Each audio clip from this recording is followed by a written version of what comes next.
DaVinci Resolve 17.4 est sorti. Alors ce n'est pas une mise à jour majeure, mais il y a tout de même pas mal de fonctionnalités et d'ergonomie intéressantes qui sont dans cette nouvelle version, dans le module montage, dans le module étalonnage et même à l'exportation, un truc intéressant pour les youtubeurs notamment.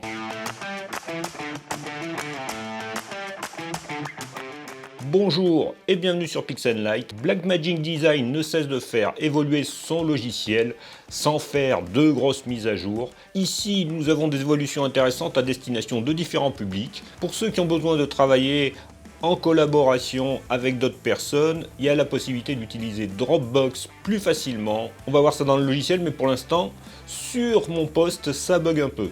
On va avoir la possibilité aussi d'exporter directement les chapitres pour YouTube. Donc les youtubeurs connaissent bien ça, on peut créer des chapitres pour sa vidéo dans YouTube. Là on va pouvoir les créer dans DaVinci Resolve et les exporter directement avec sa vidéo. Allez, on va dans le logiciel, on va voir tout ça. On se retrouve dans DaVinci Resolve 17.4 et on va voir tout de suite la nouvelle fonction qui est très intéressante pour ceux qui veulent travailler à plusieurs sur un projet, ou ceux qui sont professionnels et qui veulent faire valider certaines choses par un client, c'est la connexion à Dropbox et à Dropbox Replay. Dropbox Replay, nous allons voir tout à l'heure ce dont il s'agit et à quoi ça sert. Notre compte Dropbox, on va pouvoir le configurer ici dans le menu DaVinci Resolve, préférences, et dans les préférences, on va aller ici dans les comptes internet. Donc dans les comptes internet, on a toujours YouTube, Vimeo, Twitter et maintenant Dropbox ici que l'on va pouvoir configurer et on va pouvoir se connecter. Donc je clique sur connexion et ici j'ai une fenêtre qui va me permettre de connecter Dropbox à DaVinci Resolve. Je vais taper mes identifiants et mon mot de passe. Je vais cliquer sur le bouton Sign In et voilà aujourd'hui ce qui se passe pour mon compte Dropbox. Erreur lors de la connexion de l'application. Cette application est en mode développement et ne peut pas accepter d'utilisateurs supplémentaires. Donc je vous invite à tester ça chez vous et laissez-moi en commentaire le résultat de vos tests, car chez moi ça ne marche pas, je ne peux pas aller plus loin. Donc je vais fermer cette fenêtre et je vais quitter ça. En théorie, ce que cela doit me permettre de faire, c'est dans la page exportation, ici, de pouvoir exporter directement sur Dropbox. Ici, je vais sélectionner Dropbox et ici, je vais cocher Upload directly to Dropbox. Et je vais pouvoir, comme ça, exporter directement ma vidéo sur Dropbox. Et surtout, votre correspondant qui va pouvoir lire la vidéo va pouvoir lire ceci dans Dropbox Replay et pouvoir faire ses commentaires. Donc, on va aller voir dans Dropbox Replay comment ça se présente. Donc, je vais dans Dropbox Replay et là, je vais pouvoir utiliser Dropbox Replay ici. Donc, ici, j'ai une démonstration. Voilà, donc ici votre correspondant va pouvoir visionner la vidéo et faire des commentaires. Ça va créer des petits marqueurs ici qui vont être directement synchronisés dans votre timeline. En théorie, c'est comme ça que ça devrait marcher si on arrive à se connecter. Donc ici, l'utilisateur va taper un commentaire. Il va vous dire par exemple sur ce plan qui est un peu bleuté, il va vous dire ajuster la balance des blancs par exemple et il va pouvoir intégrer comme ceci le commentaire et normalement vous devez recevoir directement dans DaVinci Resolve un marqueur qui correspond à ce commentaire avec le commentaire. Ça pourrait être très pratique pour travailler sur une vidéo à plusieurs ou avec un commanditaire, mais pour l'instant ça ne fonctionne pas chez moi en tout cas. Nous allons maintenant voir les fonctions intéressantes qu'on peut avoir dans le menu de montage. La première est une fonction d'ergonomie, donc je vais zoomer ici sur mon clip et nous allons voir sur ce clip audio ici. Par le passé, j'avais la possibilité de modifier mon niveau en cliquant ici et en modifiant le niveau comme ceci, mais ce n'était pas très précis. On voit que le niveau il monte par des incréments assez importants. Donc maintenant, je vais pouvoir faire la même chose, tirer cette barre vers le haut ou vers le bas, mais en tenant appuyé la touche Shift. Et là, je vais pouvoir me déplacer vraiment tout doucement et avoir quelque chose de précis dans l'ajustement de mon audio. Par le passé, souvent, si je voulais un ajustement précis, il fallait que j'aille dans l'inspecteur pour pouvoir ajuster ici dans le volet audio mon niveau audio précisément ici. Maintenant, je peux le faire directement dans mon interface graphique, dans la timeline. La deuxième option que je trouve vraiment intéressante dans le module montage, c'est qu'on va pouvoir ajuster des transitions d'une manière différente, de manière asymétrique. Donc ici, sur mon cut, si je vais chercher dans les effets une transition, donc là je vais chercher une transition vidéo, mais ça marche aussi pour les transitions audio. Ça marche pour les transitions traditionnelles ou pour les transitions fusion. Donc je vais par exemple mettre ici un cross dissolve que je positionne sur ma transition. Et ici normalement si je modifie la largeur de ma transition, ça se modifie de manière symétrique avant et après la transition.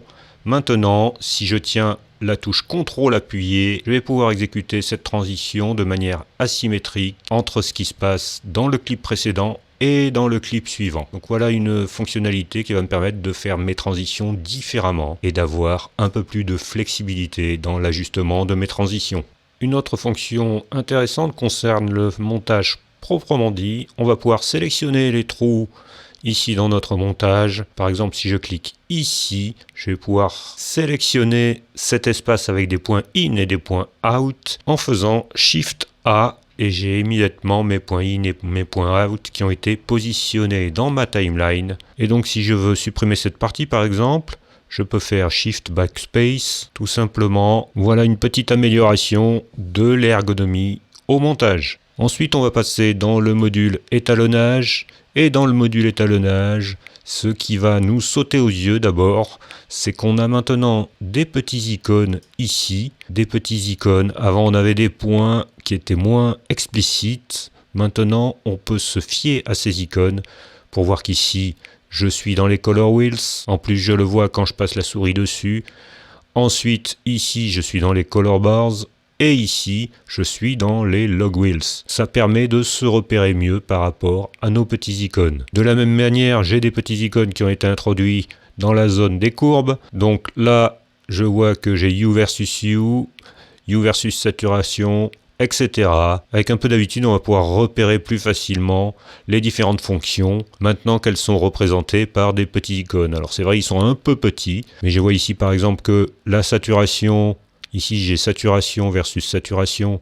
La saturation, c'est la petite goutte de liquide. Et la luminance, c'est le petit soleil. Saturation versus luminance, j'ai la petite goutte de liquide et le soleil. Donc avec ça, on va pouvoir se repérer plus facilement. Ensuite, j'ai une nouvelle option de tracking. Ça ne change pas énormément de choses, mais ça peut simplifier le travail. C'est le tracking dans les deux sens. Parfois, c'est plus pratique de démarrer mon tracking au milieu d'un clip, puisque ce que je veux traquer est plus visible au milieu de ce clip. Donc ici, pour faire le tracking, je vais toujours procéder de la même façon. Je vais prendre un Power Window. Je vais rajouter un Power Window ici, par exemple, sur le visage. Ensuite, je vais chercher mon tracker ici, dans Tracker. Et j'ai toujours la même chose, le tracking en arrière, le tracking en avant.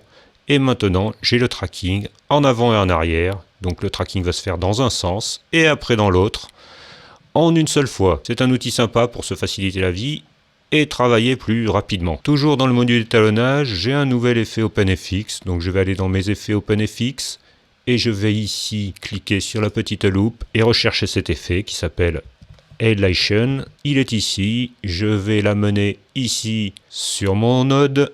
Cet effet va nous permettre de créer des effets de réflexion de lumière. Il y a de nombreux paramètres que l'on peut ajuster, la réflexion, le glow, on peut faire beaucoup de choses avec ça. Nous verrons des applications de ce nouvel effet dans de prochains tutoriels. Et pour finir, nous allons voir comment exporter directement sur YouTube avec les chapitres. Donc ici, je vais aller dans le module montage et je vais mettre des marqueurs qui vont servir de chapitre à cette vidéo par exemple. Donc je vais pouvoir positionner mon curseur au niveau de mes changements de chapitre et je vais faire CTRL M pour créer un marqueur. Immédiatement, j'ai la fenêtre qui s'affiche, donc je peux taper début de vidéo par exemple. Si je souhaite mettre des commentaires, je peux rajouter des commentaires ici en note.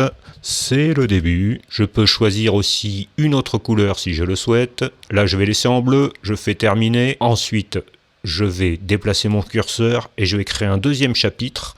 Donc, je fais à nouveau CTRL M et je vais taper fin de vidéo et je vais mettre un commentaire. C'est la fin. Et je clique sur terminer. Donc, j'ai deux marqueurs qui vont être mes chapitres, il faut que les marqueurs soient de la même couleur. Et donc à partir de là, je vais pouvoir aller dans Exportation. Alors je vais avoir la possibilité d'exporter mes chapitres pour YouTube bien sûr, mais aussi d'exporter des chapitres pour la lecture sur une autre interface ici, en cochant ma case Chapitre from Markers.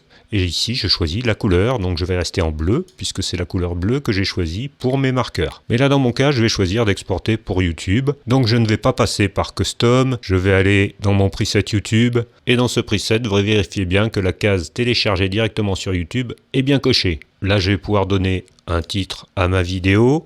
Donc je vais mettre Test Export YouTube, je peux mettre une description si je le souhaite, et surtout je vais pouvoir cocher la case Chapters from Markers et choisir la couleur. Donc là aussi je vais laisser ma couleur en bleu. La visibilité, je vais la laisser en privé puisque c'est uniquement pour faire un test, je ne veux pas publier réellement cette vidéo. Et au passage, j'ai sauté une étape importante, je n'ai pas donné de nom à ma vidéo, donc je vais l'appeler Test DVR 17.4. Je vais la placer tout simplement sur le bureau pour cet exemple. Je fais enregistrer. Après ça, je fais ajouter à la liste d'export et je vais faire tout rendre. Une fois que le rendu est terminé, la vidéo est directement envoyée sur YouTube. Je vois le pourcentage restant à télécharger sur YouTube ici. Dès que l'upload sera terminé, on pourra bien vérifier qu'on a bien nos chapitres sur YouTube. Voilà, on se retrouve sur YouTube. Ici, ma vidéo a bien été intégrée sur YouTube avec le titre que j'ai donné et la description avec les différents chapitres. Si je vais dans la lecture de cette vidéo, je vais retrouver ici mes chapitres.